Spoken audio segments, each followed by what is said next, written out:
In today's video, I'm going to teach you how to add expression in ElevenLabs. By the end, you'll know exactly how to guide the voice to sound excited, add a natural laugh, and bring more life to your lines, all without changing tools or settings. Start by opening ElevenLabs and heading to the home dashboard.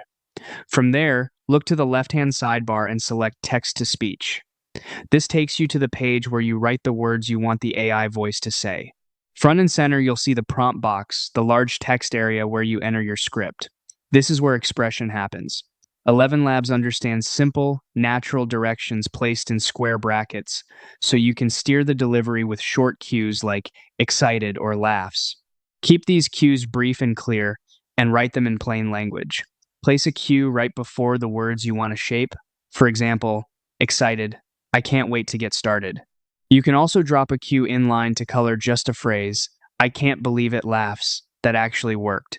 If you want the cue to influence a full sentence, put it at the very beginning. If it's meant to affect only a word or two, insert it immediately before those words.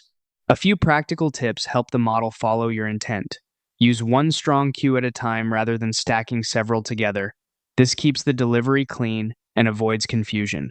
Keep your sentences tight, and punctuated commas and periods give the voice natural breathing points that pair well with expression cues. Choose direct, everyday terms for clarity. Words like excited and laughs are understood easily.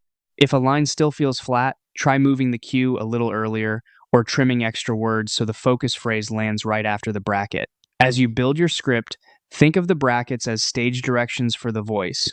You're not changing the content, just giving performance notes. With the text-to-speech page open, the prompt box ready, and simple bracket cues like excited and laughs, you have everything you need to add expressive, engaging delivery in ElevenLabs.